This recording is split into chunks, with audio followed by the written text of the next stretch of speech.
Hello students, आपका फिर से स्वागत है।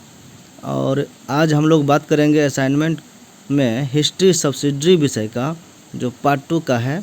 और इसमें बनाना है 5 क्वेश्चन में से एक क्वेश्चन, जिसको 2500 से 3000 शब्दों में लिखना है। तो आज हम लोग इसमें देखेंगे थर्ड क्वेश्चन, जो कहता है कि भक्ति आंदोलन के प्रमुख संतों की उपलब्धियों का वर्णन करें, समाज पर इनका क्या प्रभाव पड़ा ये भी बताना है। यानी भक्ति आंदोलन में कौन कौन संत थे और इन्होंने क्या क्या काम किया है समाज के लिए, ये बताना है। तो आपको पता होगा कि भक्ति आंदोलन मध्यकालीन भारत में हुआ था।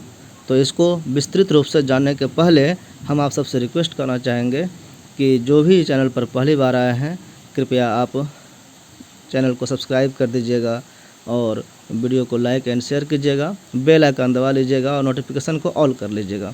इसके बाद हम लोग चलते हैं इसके आंसर की ओर। वीडियो को आप पॉज करके पढ़ सकते हैं, देख सकते हैं, लिख सकते हैं। पहले रिक्वेस्ट है कि आप लोग पढ़ करके समझ लें, तब फिर इसको आगे की ओर लिखने का काम करें। तो चलते हैं, इस बुक से लिया गया है भक्ति आंदोलन क्या है, इसके कौन कौन संत हैं। तो भक्ति आंदोलन में संतों की भूमिका को जानने के पहले भक्ति आंदोलन क्या है इसको समझना आवश्यक है। तो ये मध्यकालीन भारत में ये सब काम हुआ था। उस समय मुस्लिम प्रभाव ज़्यादा था और भक्ति आंदोलन में ऐसा हुआ कि दोनों को मिलाने का प्रयास किया गया, हिंदू मुस्लिम को। और इसमें मोक्ष की प्राप्ति का मार्ग, 3 मार्ग पता चलता है, जिसका स्रोत ऐसा है कि पहले से ये सब दुनिया में हमारे भारत में था। ज्ञान मार्ग, कर्म मार्ग और भक्ति मार्ग। तो भक्ति मार्ग बहुत ही कॉमन है और ये आम जनमानस की भावना का प्रतीक है। कैसे, इसको हम लोग देखते हैं इसमें कि भक्ति आंदोलन का जो इसका शुरुआत हुआ था वो शंकराचार्य के समय से हुआ था। उन्होंने 8वीं शताब्दी में बौद्ध धर्म के प्रभाव को कम करने के लिए ये काम किया था और अद्वैतवादी दर्शन का प्रतिपादन उन्होंने किया था। उनके अनुसार ब्रह्म ही सत्य है और सत्य शेष जगत जो है वो मिथ्या है, झूठा है। वो उसी तरह से है जैसे कि अंधेरे में एक रस्सी सांप के जैसा दिखने लगता है, ये भ्रांति हो जाता है, भ्रम होता है। ऐसा ही भ्रम हम लोगों को दुनिया के प्रति होती है। तो इस भ्रम का निपटारा कैसे होगा? तो कहा गया कि ज्ञान के माध्यम से ये होगा, और जैसे ही ज्ञान होगा तो हम मुक्त हो जाएंगे। और उन्होंने कहा भी कि तत्वमसि उपनिषदों में वर्णित है ये जीवों के लिए, उसका जिसका अर्थ होता है कि तू वही है। अर्थात इसका दूसरा अर्थ दिया गया है कि अहम ब्रह्मास्मि, अर्थात मैं ब्रह्म हूँ। यानी ब्रह्म भी अगर दूसरा कोई कहेगा तो कहा जाएगा कि तू तो वही है, और अगर खुद समझना है तो कहा जाएगा कि मैं ब्रह्म हूँ। तो इसको एक यहाँ पर कहा गया एक वाक्य में कि ब्रह्म सत्यम जगन मिथ्या जीवो ब्रह्मैव नापरः। यानी ब्रह्म ही सत्य है और जगत मिथ्या है, और जीव और ब्रह्म एक ही है। और ये अलग क्यों दिखता है? क्योंकि माया का आवरण चढ़ा होता है, इस कारण से अलग अलग दिखता है, भ्रांति बस। और इसी कारण सुख दुख के आवागमन के बंधनों में जकड़ा रहता है। इससे मुक्ति का मार्ग है ज्ञान। तो ज्ञान प्राप्त करके जो है सम्यक ज्ञान, उचित ज्ञान के माध्यम से मोक्ष को प्राप्त किया जा सकता है। तो यहाँ पर श्लोक भी है, अर्थ भी दिया हुआ है। शंकराचार्य का जो है, इन्होंने ज्ञान मार्ग को आगे बढ़ाया, लेकिन बात हुई कि मध्यकाल में हमारे समाज की स्थिति बहुत ही दयनीय थी और संस्कृत भाषा जो उस समय का था उसको लोग समझ नहीं पाता था।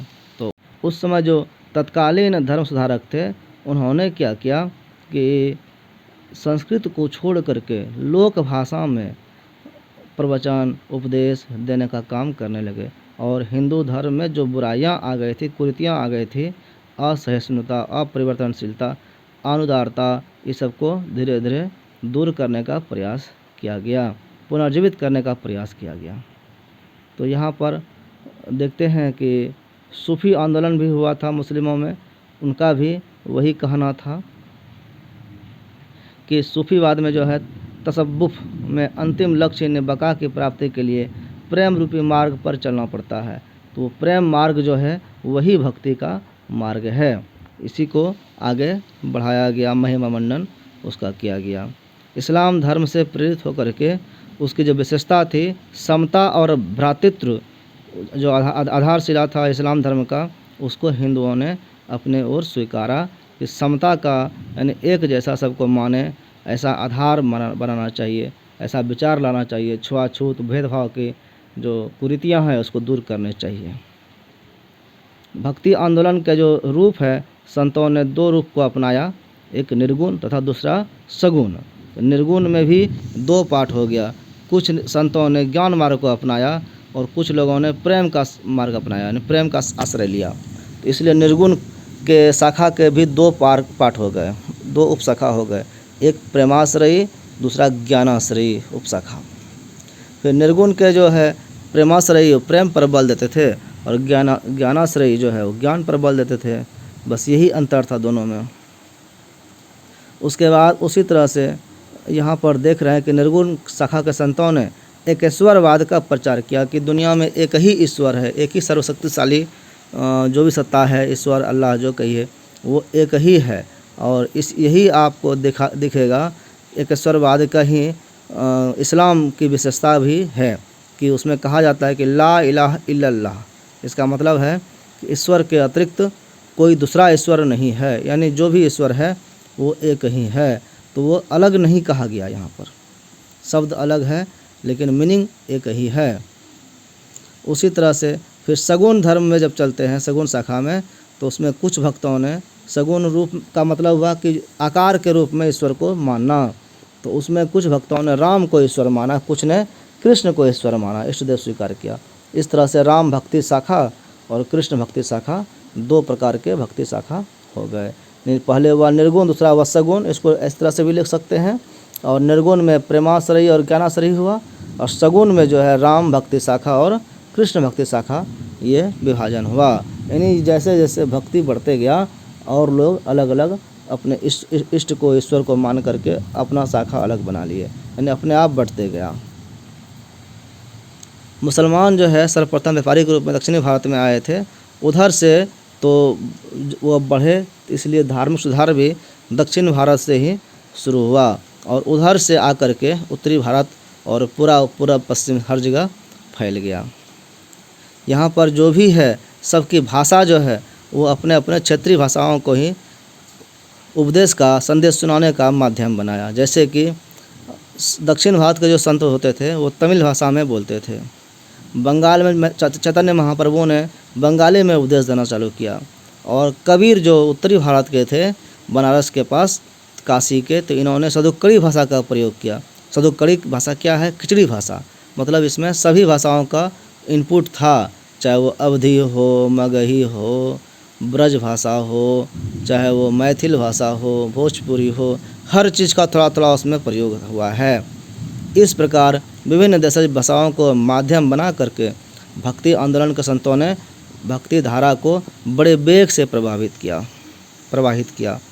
फिर है रामानुजाचार्य, ये जो है 120 साल तक ये जीवित रहे धरती पर, 1117 से 1137 ईस्वी तक, और इन्होंने जो है विशिष्टाद्वैत दर्शन की स्थापना की। तो इनका जो है वो ब्रह्म को निर्गुण न मानकर ये इन्होंने सगुण माना। विशिष्टाद्वैत का मतलब हुआ विशिष्ट रूप से अद्वैत, एक ईश्वर है ही, दूसरा भी है और वो सगुण रूप में है। तो इन्होंने ऐसा माना और ईश्वर को गुण दिया कि ईश्वर कैसे होते हैं, तो सर्वव्यापी होते हैं, सर्वशक्तिमान होते हैं और आनंदमय होते हैं। ईश्वर दया तथा करुणा के सागर होते हैं। मोक्ष ईश्वर की कृपा का ही फल है, और जब उनके कृपा से मोक्ष मिलता है तो उनके प्रति हमारा भक्ति भाव होना चाहिए। और इसी के लिए भक्त स्वयं को ईश्वर के समक्ष पूर्ण रूप से समर्पित कर दे। समर्पण भाव यहाँ पर इन पर हावी हुआ और कहे कि ईश्वर के सानिध्य में आप समर्पित हो जाइए, ईश्वर आपका जो करेगा भला ही करेगा, अच्छा ही करेगा। भक्ति के अतिरिक्त मोक्ष मार्ग के दो अन्य साधन भी हैं, ज्ञान तथा कर्म मार्ग, उसको उन्होंने सहायक रूप में स्वीकार किया। रामानुज राम को विष्णु का अवतार मानते थे और जीवन के चरम लक्ष्य की प्राप्ति केवल उन्हीं की भक्ति से संभव है। तो ये भक्ति किनकी करते थे? ये राम के भक्ति करते थे।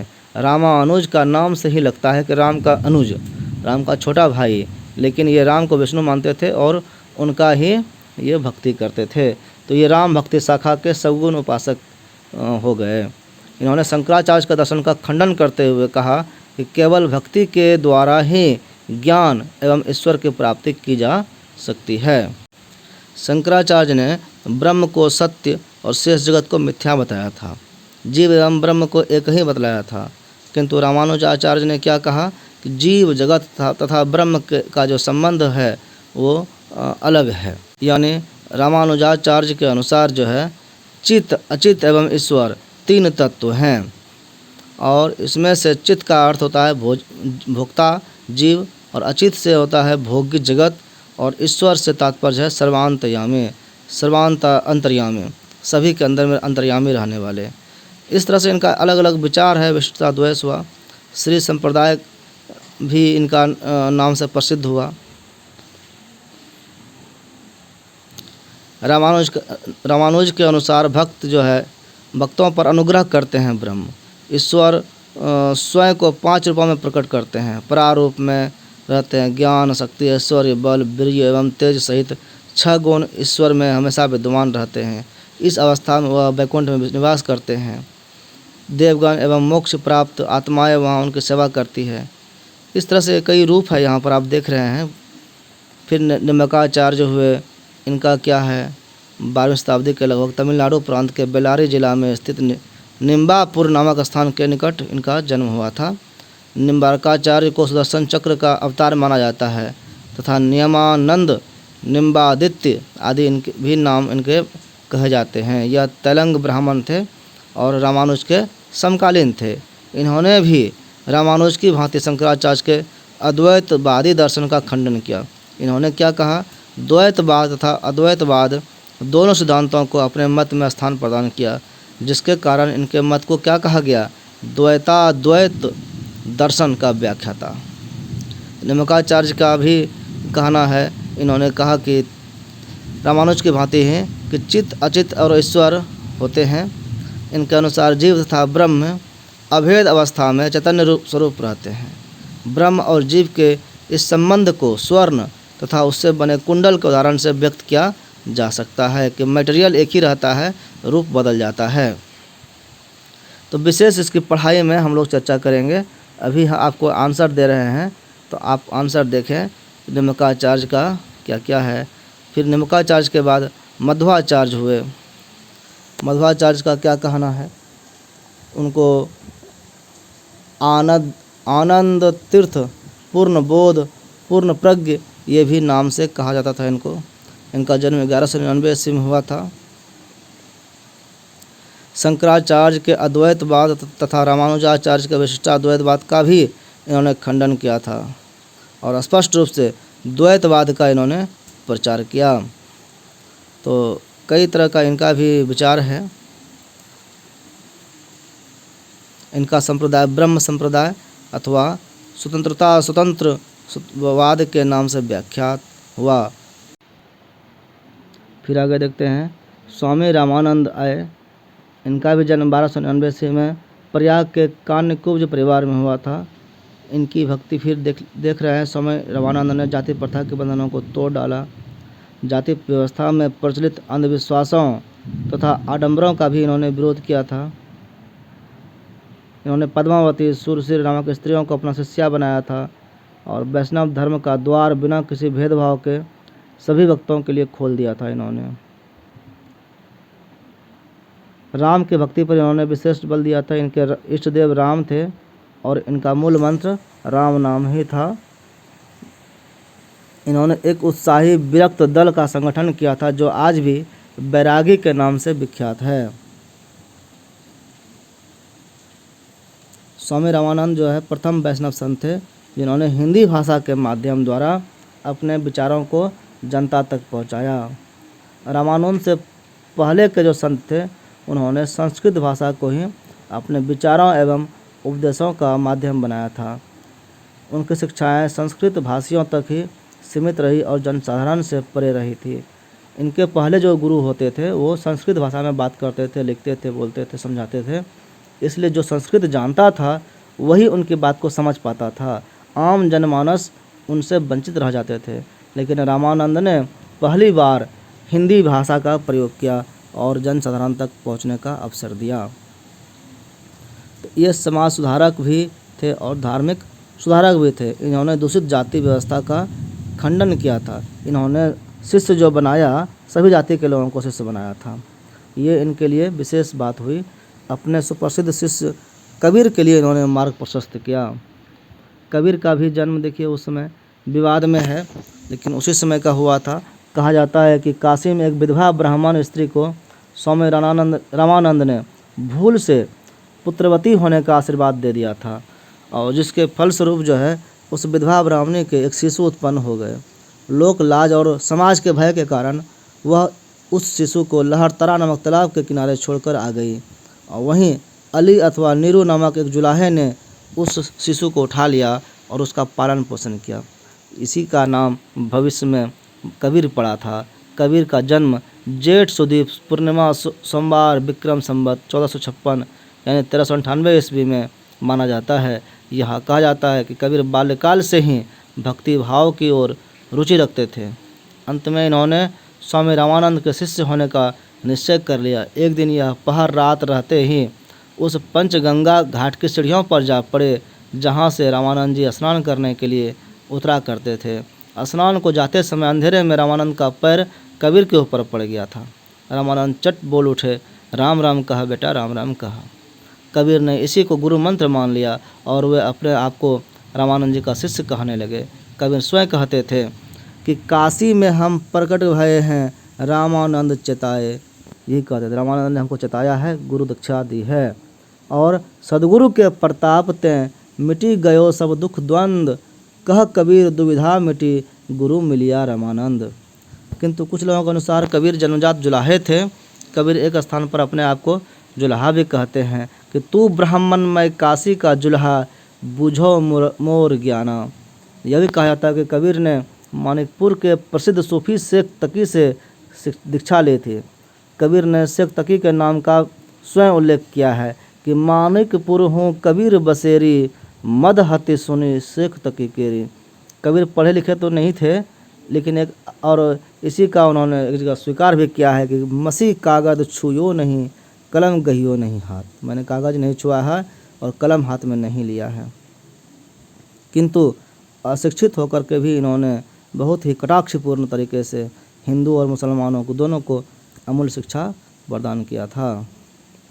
इसी तरह से इनकी महिमा को कम नहीं कहा जा सकता है।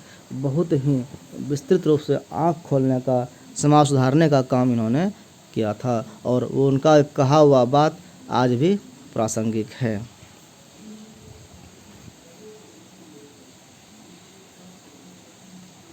फिर आगे आप देखते जाइए। दोहा के रूप में इन्होंने बहुत अच्छा कहा है, हम पूरा पढ़ नहीं रहे हैं।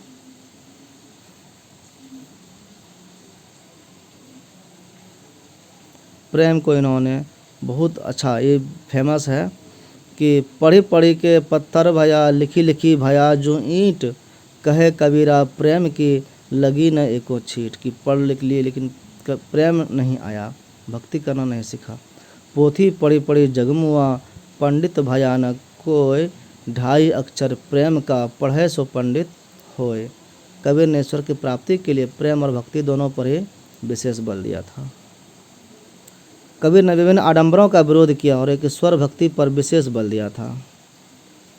उन्होंने कहा था कि एक निरंजन अलह मेरा, हिंदू तुर्क दहूँ नहीं मेरा, राखूं व्रत न मरहम जाना, तिस ही सुमिरों जो रहे निदाना।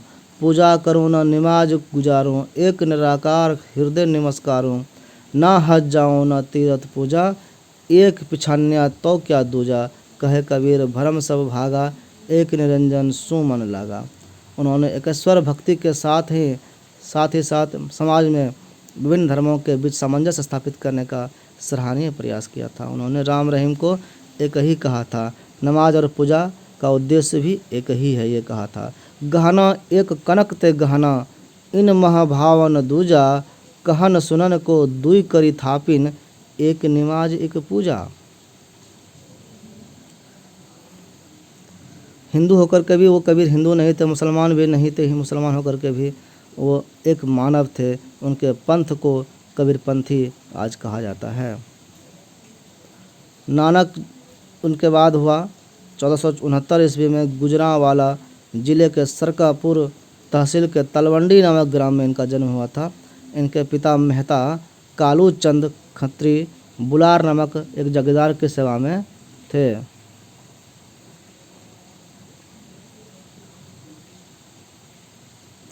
नानक को 7 वर्ष की आयु में हिंदी, स्नातक संस्कृत के अध्ययन हेतु पाठशाला भेजा गया था।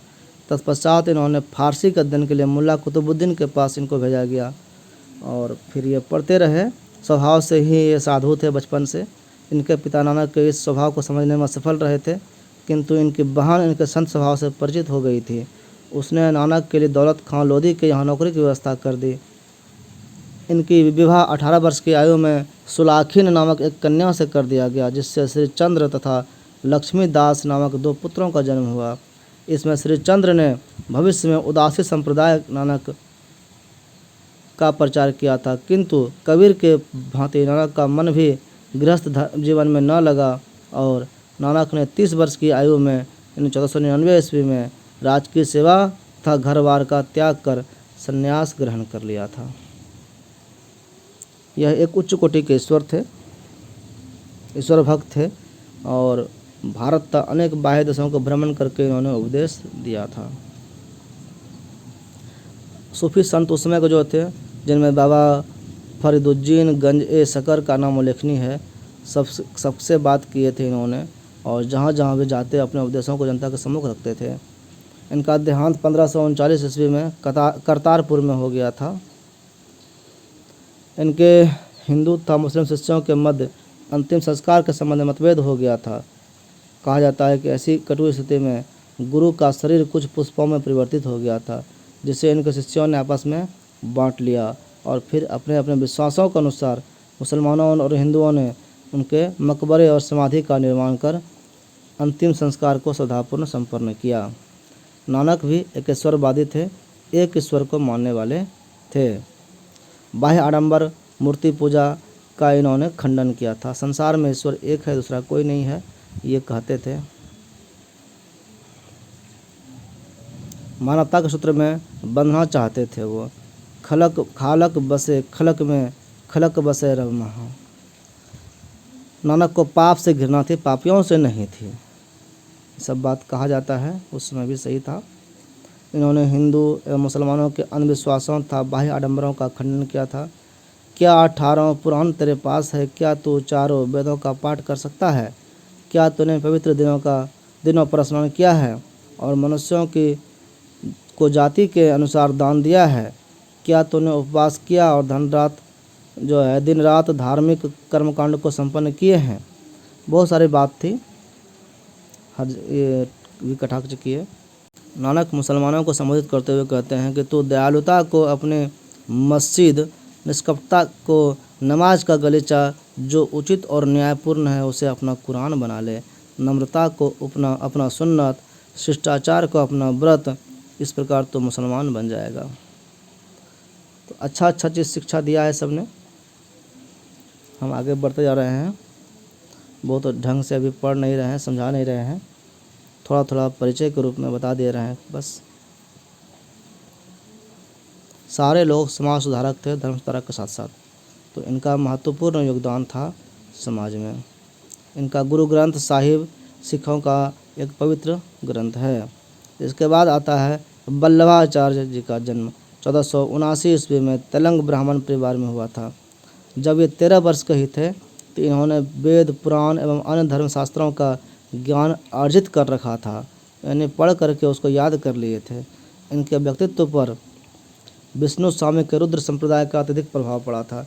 इन्होंने दक्षिण के विजयनगर राज्यसभा में शंकराचार्य के अद्वैत सिद्धांत, वेदांत तथा मायावाद का खंडन करके ईश्वर की भक्ति पर विशेष बल दिया था। वहाँ इनको जगत गुरु महाप्रभु श्री मदाचार्य की उपाधि से विभूषित किया गया था। कई तरह की कहानी है। इन्होंने 1530 ईस्वी में काशी में हनुमान घाट पर गंगा में प्रविष्ट होकर जल समाधि ले ली थी। ये गंगा जी में कूद उतर गए थे। अपना जीवन लीला समाप्त करने का, समाधि लेने का एक तरीका होता है संत में, वो इन्होंने किया था। प्रेम साधना में इन्होंने लोक मर्यादा एवं वेद मर्यादा दोनों का ही त्याग विधेय बताया। इनके अनुसार प्रेम लक्षण भक्ति की ओर जीव की प्रवृत्ति तभी होती है जब भगवान का अनुग्रह होता है, जब भगवान बुलाते हैं, वो जब कृपा करते हैं तभी होता है, जिसे पोषण अथवा पुष्टि कहते हैं। हर एक संत का अपना एक भाषा होता है, वो उसी भाषा में बात करते हैं। उनके शब्दों का एक विशेष अर्थ होता है जो उनके कहने के हिसाब से ही सही से समझा जा सकता है।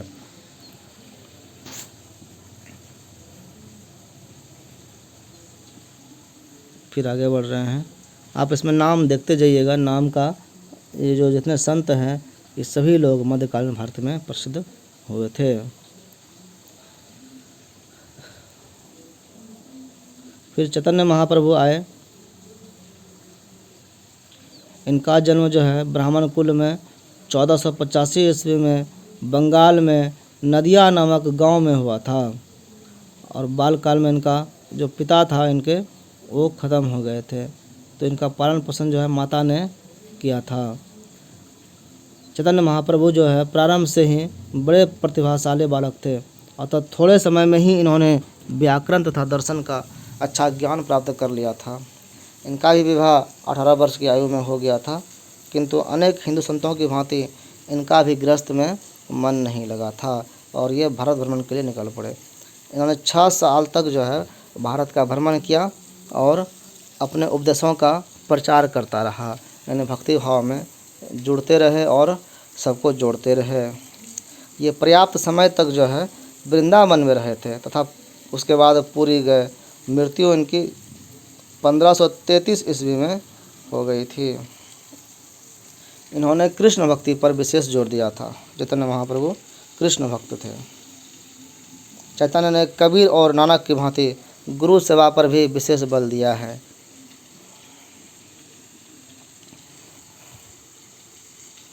चैतन्य का विश्वास था कि मनुष्य प्रेम, भक्ति, नृत्य तथा संगीत के द्वारा ईश्वर में लीन हो सकता है। इसी कारण वो भजन गाते गाते नाचने लगते थे, झूमने लगते थे।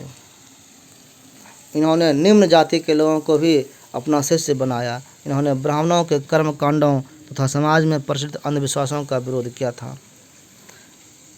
इन्होंने पसी बलि जो है और मदिरापान का भी निंदा किया था कि सही नहीं है। आचरण की शुद्धता पर विशेष जोर दिया था। बहुत से व्यक्तियों ने इनको अपना गुरु स्वीकार किया और इनके उपदेशों के अनुसार आचरण करने लगे थे। फिर एक आते हैं संत नामदेव। नामदेव संत जो है ये महाराष्ट्र के प्रमुख भक्ति मार्ग के संतों में से एक थे। इनके समय के बारे में मतभेद है। ताराचंद्र के अनुसार जो है जन्मतिथि 1270 ईस्वी बताई गई है, किंतु भंडारकर जो है उनके अनुसार कहा गया 14वीं शताब्दी में, यानी मृत्यु जो है 1350 ईस्वी में हुई थी।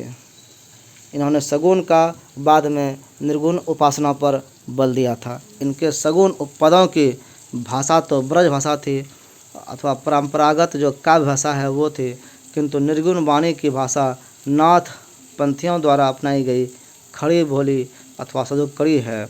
इसका कारण तत्कालीन परिस्थितियों का प्रभाव ही तो था। तो कई है नामदेव के समय में एक प्रसिद्ध नाथ पंथी संतदेव ज्ञानदेव थे, जो सदैव इन्हें ईश्वर की व्यापकता पर उपदेश दिया करते थे और कहा करते थे कि जब तक तुम्हें निर्गुण भक्ति की अनुभव प्राप्त न होगी तब तक तुम्हारी भक्ति एकांगी ही रहेगी। गुरु बिना होई न ज्ञान, ये सब बात इनके लिए सही था।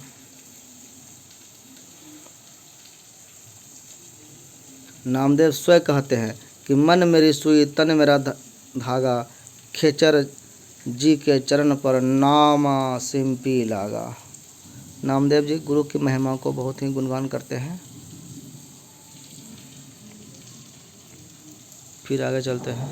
इन्होंने भी समाज में प्रसिद्ध जो अंधविश्वास थे, आडंबर थे, उसका विरोध किया था और मूर्ति पूजा का इन्होंने खंडन किया कि किसु हूँ पूंजी दूजा नजर न आई, एके पत्थर कीजे भाव, दूजे पाथर धरिए पाँव, जो वो देव तो हम वो देव, कहे नामदेव हम हरि की सेव।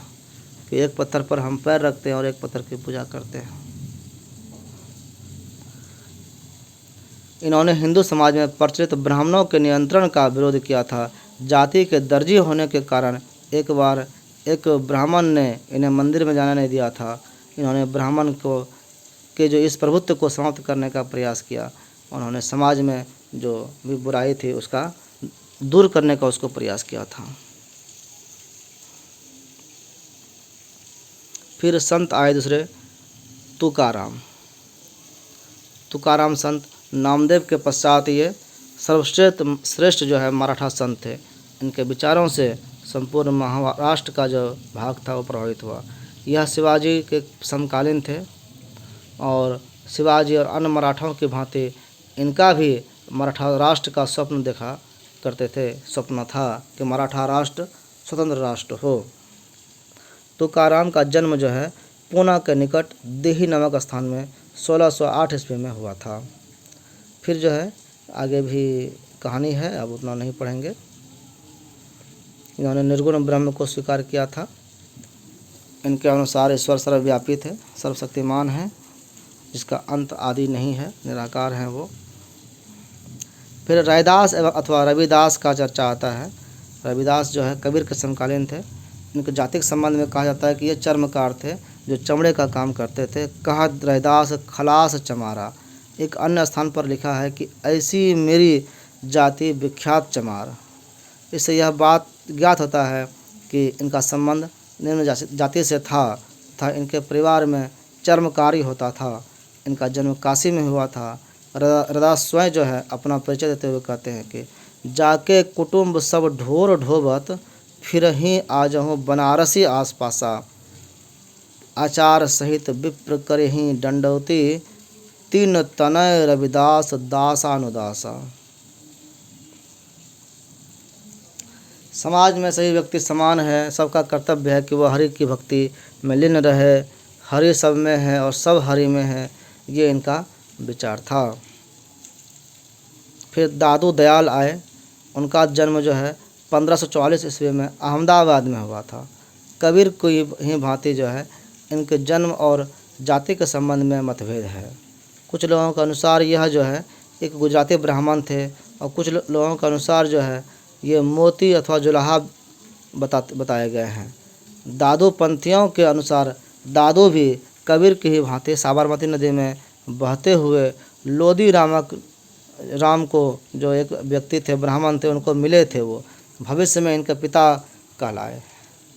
दादू का पहला जो नाम था वो महाबली था। अपनी प्रथम पत्नी की मृत्यु के पश्चात संसारिक वस्तुओं को त्याग करने के कारण ये कमाल के शिष्य हो गए। दादू के कबीर पंथी होने के कारण इनकी वाणी में कई स्थानों पर कबीर का नाम आया है। दादू जो है कबीर के ही शिष्य बने। इनका समय अधिक रूप से अजमेर, दिल्ली, आमेर तथा अन्य स्थानों की यात्रा में व्यतीत हुआ था। इनके जीवन का अधिकांश समय राजपूताना समय में ही व्यतीत हुआ। यह अपने जीवन के अंतिम समय पर नारायणा नामक स्थान पर चले गए और 1603 ईस्वी में इनकी मृत्यु हो गई। कबीर की भांति ही इन्होंने ईश्वर भक्ति का जो है निर्गुण भक्ति का सहारा लिया था। इन्होंने सदगुरु की महिमा और हिंदू मुस्लिम एकता पर विशेष बल दिया था। दादू साहब जो है दादू जी का ईश्वर की व्यापकता का वर्णन करते हुए कहते हैं कि घी व दूध में रमी रहा, व्यापक सब ही ठौर, दादू बक्ता बहुत है, मथी काढ़े ते और। दादू कबीर की भांति सदगुरु की महिमा पर भी प्रकाश डालते हैं कि यह मसीत यह देहरा, सदगुरु दिया दिखाई, भीतर सेवा बंदगी, बाहर काहे जाही। इस प्रकार दादू ने ईश्वर की व्यापकता और उसके गुरु की महत्ता पर विशेष जोर दिया था। तो ये भी कहानी है। फिर इसके बाद है मीराबाई। मीराबाई जो है मेड़ता के रत्न सिंह राठौर की इकलौती पुत्री थी। इनका जन्म जो है 1499 ईस्वी में लगभग मेड़ता के जो कुदकी नामक ग्राम में हुआ था। इनका विवाह उदयपुर के प्रसिद्ध राणा सांगा के ज्येष्ठ पुत्र युवराज भोजराज से हुआ था। इनके किंतु विवाह के कुछ वर्ष पश्चात ही राजकुमार भोजराज का परलोकवास हो गया, वो खत्म हो गया। इस प्रकार मीरा युवावस्था में ही विधवा हो गई थी। यह बाल्यकाल से कृष्ण भक्ति की ओर आकृष्ट थे। पति की मृत्यु के पश्चात मीराबाई ने अपना संपूर्ण जीवन कृष्ण की भक्ति में अर्पित कर दिया। यह सदैव कृष्ण की भक्ति में लीन रहते थे। एक मूर्ति उनके पास होता था, गाती थी, नाचती थी और संत भक्त में लीन रहते थे। जाको राखे साहियाँ, मार सके न कोई, वो कहते थे। उनको विष भी दिया गया था, कुछ असर नहीं हुआ था। उस समय इन्होंने राज परिवार के दुर्व्यवहार के संबंध में गोस्वामी तुलसीदास को यह पद लिखकर भेजे थे कि स्वस्ति श्री तुलसी कुलभूषण दूषण हरण गोसाई, 12 ही बार प्रणाम करूं अब रहो शोक समुदायी। घर के स्वजन हमारे जेते, संबंध उपाही बढ़ाई, साधु संग अरु भोजन करत मोही, देत कलेश महाई। मेरे माता पिता के सम हों, हरि भक्तन सुखदाई, हमको कहाँ उचित करीबो है, सो लिखिए समुझाई। इसके उत्तर में तुलसीदास ने यह पद लिखकर भेजा था कि जाके प्रिय न राम वैदेही, सो नर तजिए कोटि बैरी, सम जदपि परम स्नेही। अंत में मीराबाई ने असंतुष्ट होकर घर से वृंदावन और द्वारका को प्रस्थान किया था। इन्होंने वृंदावन द्वारका में मंदिरों में घूम घूम कर कृष्ण भक्ति के भजन का गान किया। इनकी मृत्यु भी द्वारका में ही हुई थी 1546 ईस्वी में। मीराबाई की उपासना वो माधुर्य भाव की उपासना थी। अपने इष्ट देव कृष्ण की भक्ति में को अपने वो प्रियतम और पति के रूप में मान करके करते थे। दूसरे शब्दों में मीराबाई कृष्ण को अपना पति स्वीकार कर एक पतिव्रता स्त्री के रूप में सदैव अपने पति की भक्ति में लीन रहा करते थे। मीरा स्वयं कहती है कि मेरे तो गिरधर गोपाल दूसर न कोई, जाके सिर मोर मुकुट मेरो पति सोई। तो पति के रूप में उन्होंने स्वीकार किया है। फिर आगे भी उनकी बहुत सारी रचनाएं, पदावली, भक्ति, भजन आपको मिल जाएंगे। यहाँ पर कुछ नमूना है। फिर इसके बाद सूरदास आए। सूरदास का कहानी, ये भी भक्ति आंदोलन में, सगुन भक्ति आंदोलन में थे। इनका आँख नहीं था, फिर भी ये कृष्ण भक्ति में और कृष्ण के बालपन की बड़ाई इन्होंने बहुत ही खूबसूरती से किया था। 1483 ईस्वी में रुनकता नामक ग्राम में इनका जन्म माना जाता है। इनका सारस्वत ब्राह्मण थे ये कि चंद्रबाई वंशज का थे ये कन्फ्यूजन है। और जन्मांध थे कि बाद में ये अंधे हुए, ये भी स्पष्ट रूप से नहीं कहा जाता है। इनका संबंध स्वामी वल्लभाचार्य के शिष्य परंपरा से था। वल्लभाचार्य की ही प्रेरणा के फलस्वरूप इन्होंने श्रीमद् भागवत के आधार पर कृष्ण लीला को अपने रचनाओं का आधार बनाया और सूरदास ने ईश्वर के साकार रूप को जनता के सम्मुख रखा। उनकी मृत्यु पारसौली नामक ग्राम में 1563 ईस्वी के लगभग हुई।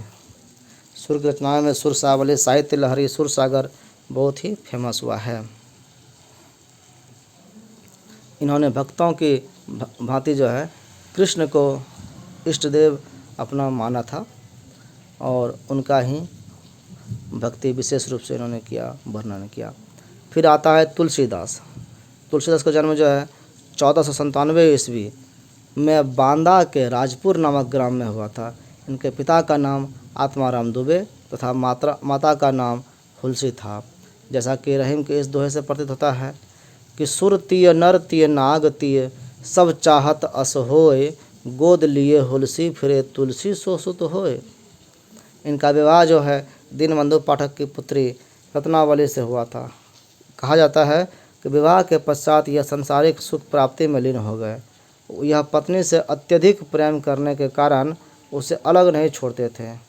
इस पर उनकी पत्नी ने एक बार कहा था कि लाज न लागत आपको, दौरे आयहूँ साथ, धिक धिक ऐसे प्रेम को कहाँ कहो मैनाथ। अस्थि चर्म मय देह मम, तामे जैसी प्रीति, तैसी जौ श्री राम मह, होती न तो भवभीति। मतलब जितनी भक्ति मेरे हाड़ चाम से हो रहा है, इतना प्रेम, इतनी भक्ति राम से होता तो आपका क्या गति होता, समझ लीजिए, तर जाते। स्त्री की फटकार को सुन करके उन्होंने संसारी सुखों को त्याग कर दिया और राम भक्ति में लीन हो गए। 1523 ईस्वी में इनकी मृत्यु हो गई थी। इन्होंने जो लिखा है प्रमुख रचना है रामचरितमानस, गीतावली, कवितावली, विनय पत्रिका और भी कई। तुलसीदास ने ईश्वर के सगुण रूप को स्वीकार किया। उन्होंने राम को ईश्वर का अवतार मानकर राम भक्ति पर विशेष बल दिया था, किंतु इनके राम कबीर के निर्गुण राम न होकर राजा दशरथ के ज्येष्ठ पुत्र थे। तुलसीदास ने जगत को केवल राममय न कह करके सिया राममय कहा है। सिया राममय सब जग जाने, करो प्रणाम जोर जुग पाने। इन्होंने राम को ब्रह्म तथा सीता को प्रकृति का स्वरूप स्वीकार किया। तो इस तरह से इनका भी बहुत ही बड़ा योगदान रहा है।